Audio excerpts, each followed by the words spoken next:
আসসালামু আলাইকুম। সহজ 10টি জিকির যার প্রতিদান হচ্ছে সরাসরি জান্নাত।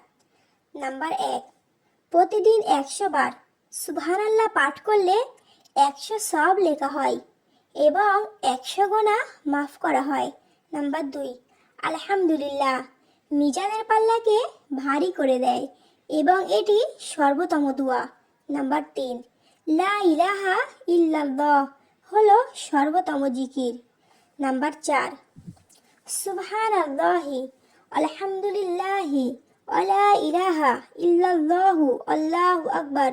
এই কালিমাগুলি আল্লাহর নিকট অধিক প্রিয় এবং নবী সাল্লাল্লাহু আলাইহি সাল্লাম বলেন, পৃথিবীর সমস্ত জিনিসের চাইতে আমার নিকট অধিক প্রিয়।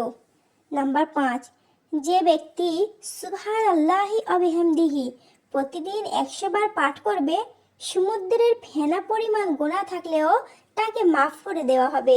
নাম্বার 6, নবী সাল্লাল্লাহু আলাইহি সাল্লাম বলেন, সুবহানাল্লাহি ওয়া বিহামদিহি সুবহানাল্লাহিল আযীম। এই কালিমাগুলি জিহ্বায় উচ্চারণে সহজ, মিজানের পাল্লায় ভারী, দয়াময় আল্লাহর নিকট প্রিয়।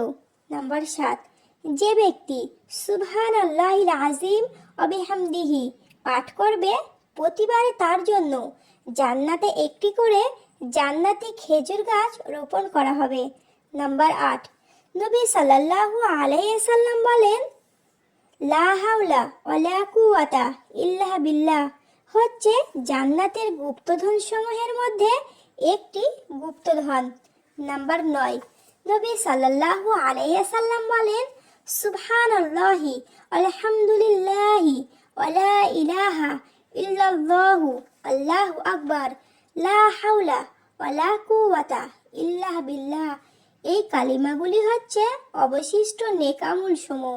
নাম্বার 10, নবী সাল্লাল্লাহু আলাইহি সাল্লাম বলেন, যে ব্যক্তি আমার প্রতি একবার দরুদ পাঠ করবে, আল্লাহ তাআলা তার প্রতি 10 বার রহমত বর্ষণ করবেন।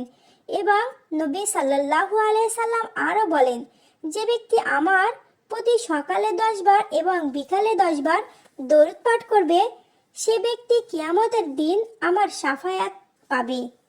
মহান আল্লাহ তাআলা আমাদের সকলকে সব নেক আমল করার তৌফিক দান করুন। আমিন।